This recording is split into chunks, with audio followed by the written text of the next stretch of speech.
اللهم صل على محمد النبي الأمي وعلى آله وبارك وسلم تسليما.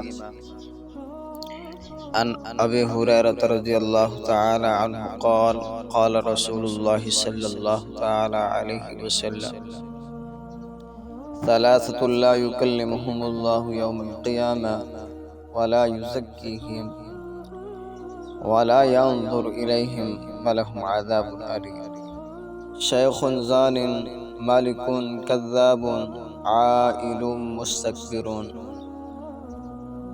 رواہ المسلم. صدق اللہ العظیم. انتہائی واجب الاحترام دوستوں، بزرگوں، مسلمان بھائیوں، آپ کے سامنے رسول اللہ صلی اللہ تعالی علیہ وسلم کے مبارک فرمانوں میں سے ایک فرمان آپ کے سامنے پڑھنے کی سعادت حاصل کی ہے.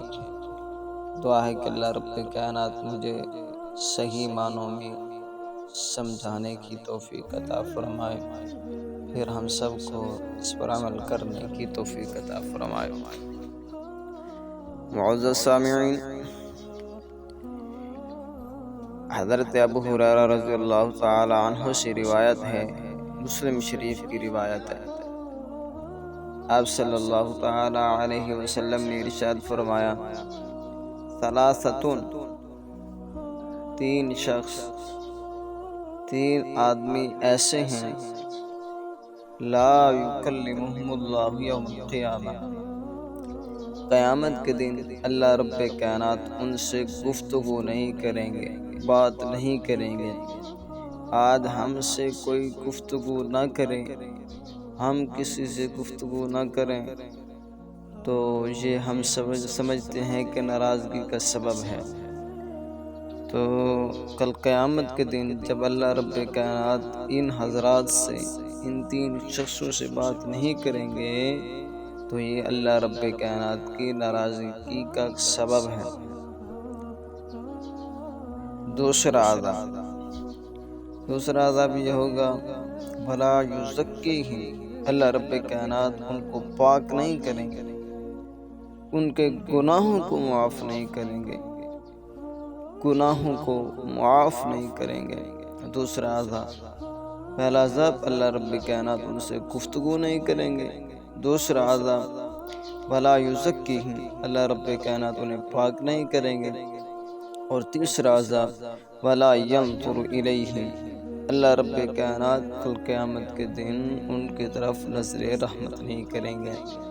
تو سوچیے کتنی بڑی رسوائی ہوگی ان تین شخصوں کے لیے کہ اللہ رب کائنات ان سے بات بھی نہ کریں اور ان کی طرف نظر رحمت بھی نہ کریں اور ان کے گناہوں کو بھی معاف نہ کریں.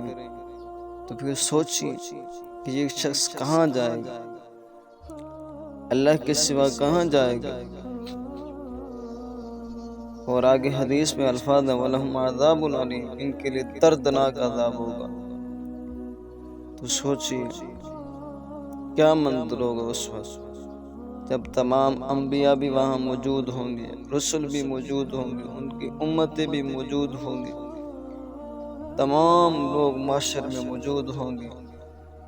اور اس وقت ہمارا کیا حال ہوگا، ان حضرات کا کیا حال ہوگا، ان تین شخصوں کا کیا حال ہوگا.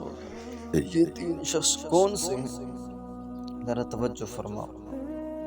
حدیث پاک کے الفاظ ہیں: شیخ زان، پہلا وہ بوڑھا شخص جو بڑھاپے کی حالت میں زنا کرتا ہو. دوسرا وہ شخص مالکون کذاب، جھوٹ بولنے والا بادشاہ.